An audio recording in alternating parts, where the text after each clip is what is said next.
अस्सलाम वालेकुम दोस्तों। आपको बहुत बहुत मुबारक हो। आज पाकिस्तान की रीबर्थ का दिन है। हिस्ट्री याद रखेगी कि पाकिस्तान की रीबर्थ 12 जुलाई 2024 को हुई, जिसकी बुनियाद आपके 8 फरवरी 2024 के इलेक्शन ने रखी। और फिर वो जो यूएसए की हाउस पिटीशन रेजोल्यूशन 901 आई, और जिसमें उन्होंने अपनी गवर्नमेंट को, यानी हमने अपनी गवर्नमेंट को कहा कि आप जो है वो पाकिस्तान में डेमोक्रेसी, रूल ऑफ लॉ और फेयर इलेक्शन का साथ दें। तो ये सारी चीज़ें जो होती हैं ना, ये छोटी छोटी चीज़ें मिलके एक बड़ी कामयाबी बनती है। तो आप इनमें से किसी को भी डिस्काउंट नहीं कर सकते। तो इसलिए हमें सबको जो है वो इन सारी चीज़ों को याद रखना है और उन ताकतों को और उन हाथों को मजबूत करना है जो हर सतह पे इस सारी कामयाबी के लिए काम कर रहे हैं, और काम बड़ी जांफशानी से बड़े सालों से बेचारे काम कर रहे हैं बहुत सारे लोग। ऑफ कोर्स हमने भी कोशिश की कि चंद कांग्रेसमैन को अपने पास बुला के उनको ये मसला समझाएं, और अल्हम्दुलिल्लाह हमने समझाया। और उसके बाद आपने हाउस रेजोल्यूशन 901 देखी। बेतहाशा लोगों ने, कोई एक आध बंदा नहीं है, बेतहाशा लोगों ने पूरी दुनिया में अपना जोर लगाया और लगा रहे हैं। लेकिन अब ये जो 8-5 का डिसीजन, ये जो अक्सरियती डिसीजन आया है, इसमें कोई शक नहीं है कि जजों ने इलेक्शन कमीशन को बहुत सारी डायरेक्शंस दी हैं ताकि वो फिर से कोई चाल ना चलें। और ये कहा है कि अगर आपको कोई मसला हो, कोई कदगन हो, कोई समझ नहीं आ रही, तो आप हमारे पास चेंबर्स में आ जाएं और उन्हीं जजेस के पास आएँ जो कि अक्सरियती जज हैं, ताकि वो फिर मेजॉरिटी को मिनॉरिटी से बदल ना दें। क्योंकि उनको पता है कि जो ये तागूत के चेले हैं, माशाल्लाह, जो सबसे बड़े उनके चेलों के सरबराह काजी फायज ईसा साहब सुप्रीम कोर्ट में बैठे हुए हैं, उनके जो रफ़का हैं उनको अंदाज़ा है कि ये कर क्या रहे हैं, और वो बिल्कुल नंगे होकर सामने आ गए हैं।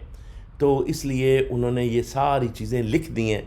लेकिन फिर भी मैं आपको अर्ज़ करूँगा कि हमें कुरान से सीखना है कि अभी आगे हमें करना क्या है। आपको पता है, जब भी बात होती है, अल्लाह तबारक व तआला जब भी बात करते हैं किसी फ़तह की, किसी कामयाबी की, आप कहीं भी कुरान में देख लें तो उसके लिए हमेशा 2-3 चीज़ें आती हैं।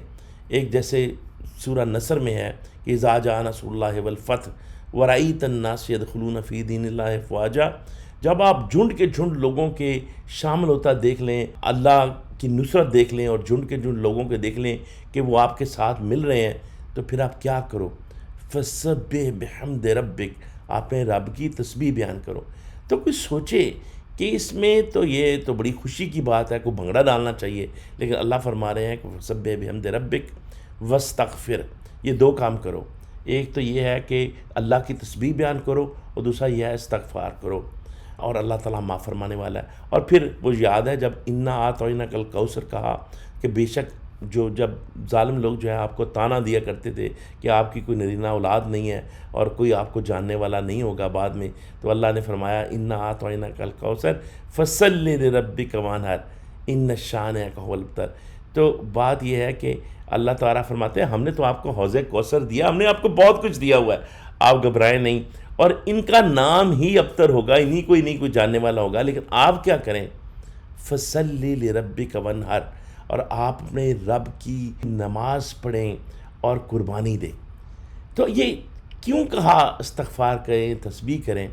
उसकी जो हकीकत है वो ये है कि अल्लाह तबारक व तआला को इल्म है कि तागूत की ताकतें जो हैं उनको भी उसने एक छूट दी हुई है, उन्होंने भी अपना काम करना है। जैसे जैसे आपकी कामयाबी होती है, आप ईमान हासिल करते हैं, तो अगर तो आप भंगड़े भंगड़े में चले गए और आप भूल गए कि आपको और काम करना है, तो आप फोकस नहीं रहते।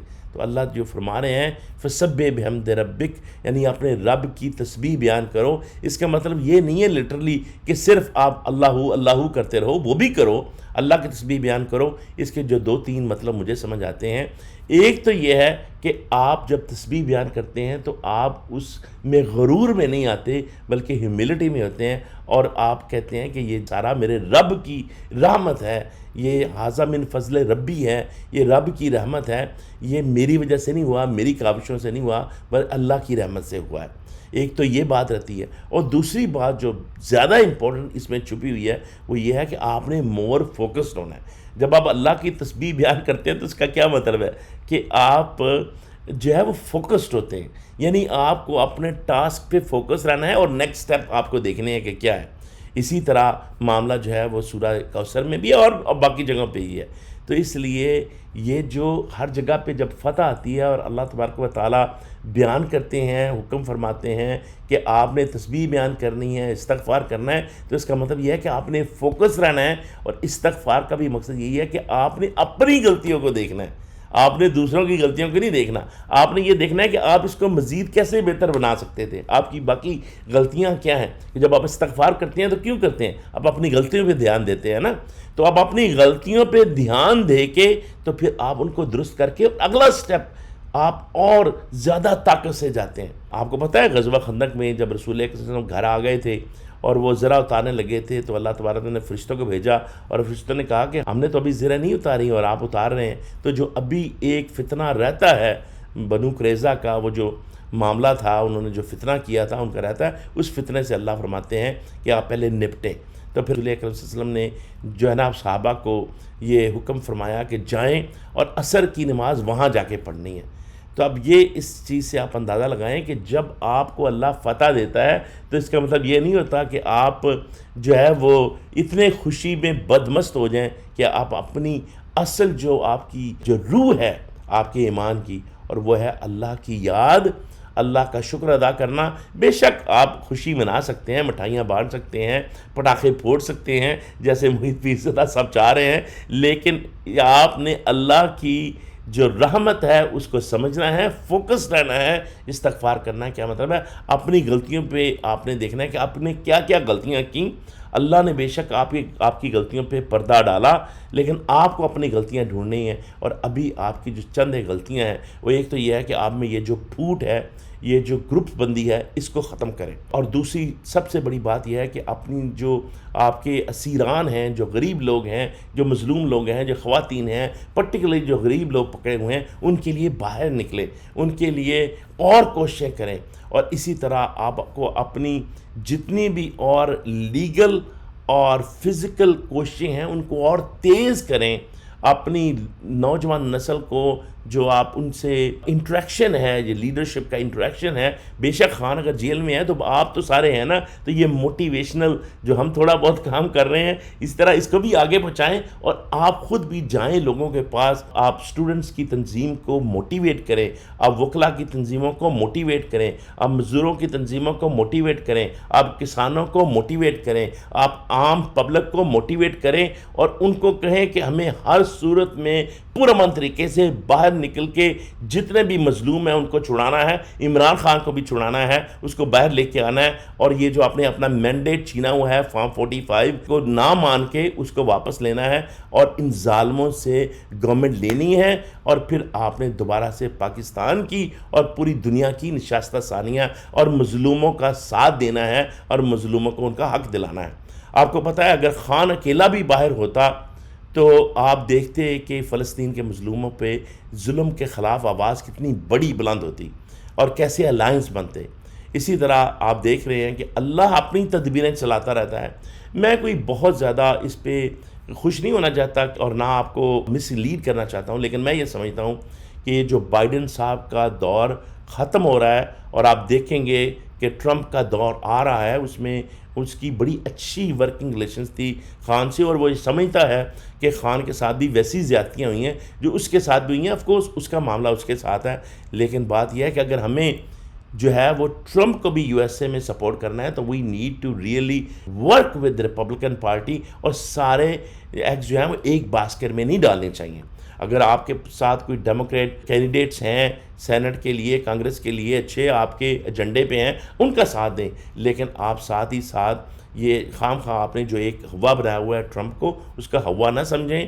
وہ ایکچولی میں یہ سمجھتا ہوں کہ وہ اینٹی وار ہے۔ وہ یوکرین کی وار ختم ہوگی تو وار کہیں بھی ختم ہو پوری دنیا میں، یہ امن و آشتی کا پیغام ہے۔ اسی طرح میں یہ سمجھتا ہوں کہ وہ بزنس ओरिएंटेड और मीटिंग ओरिएंटेड पर्सन है instead of war oriented person, तो हमें वार के अगेंस्ट चलना है। और दूसरी बात यह है कि ये जो पॉलिसीज़ होती हैं, पर्टिकुलरली ये जो डोनाल्ड लू पॉलिसी थी, वो उसके साथ नहीं चल सकता क्योंकि उससे जगहसाई हुई है। तो इस तरह ये चीज़ें बदलती हैं। तो अब आपको ये जो अल्लाह का पैगाम है कि आपने फसब्बिह बिहम्द रब्बिक वस्तगफिर, कि आपने जो है वो फोकस रहना है, अल्लाह की तस्बीह बयान करनी है, अपनी गलतियों को देखना है और उनको सुधारना है, और ये जो जितने भी हक पे जज हैं उनके साथ खड़े होना है, उनको आपने जो है वो इज़्ज़त देनी है, उनको डिफरेंट मामलात में बुला के उनसे स्पीचेस करवानी है। लाहौर में भी आपने हाई कोर्ट के सामने खड़े होना है, आपने इस्लामाबाद में खड़े होना है, आपने बाकी कोर्ट्स में खड़े होना है, और आपको ये पीटीआई लीडरशिप की ज़िम्मेदारी है कि वो जितने भी तबके हैं, हमारे नौजवान तबके, वकला के तबके, ख़वातीन के तबके, उलमा के तबके, उनको जोड़ना है, उनको मोटिवेट करना है, उनकी ऑर्गेनाइजेशंस को मोटिवेट करना है, और इसको पूरे मंत की इंजाम तक पहुँचाना है। और अल्लाह ताला हमेशा ये दिखाता है कि मैं हक़ का साथ देता हूँ, अगर तुम थोड़ी कोशिश करोगे मैं उसमें बरकत डालूंगा। तो इससे ज़्यादा आपको और क्या, आपने थोड़ी कोशिश की, 8 फरवरी को अल्लाह ने बरकत डाली, आपने थोड़ी कोशिश की, यूएसए में रेजोल्यूशन पास करवाई, अल्लाह ने बरकत डाली, आपने थोड़ी कोशिश की, आपको अदालतों में फ़तह हासिल हुई, अल्लाह ताला आपको और भी फ़तह देगा। बस आपने अपनी गलतियों को सुधारना है और उनको जो है वो ख़त्म करके आगे, और इस खुशी में अल्लाह का शुक्र अदा करते हुए आपने अपनी ड्यूटी को भूलना नहीं, बल्कि और अपने आप को लोगों को मोटिवेट करके आगे लेके आना। अल्लाह ताला आपका हामी नसर।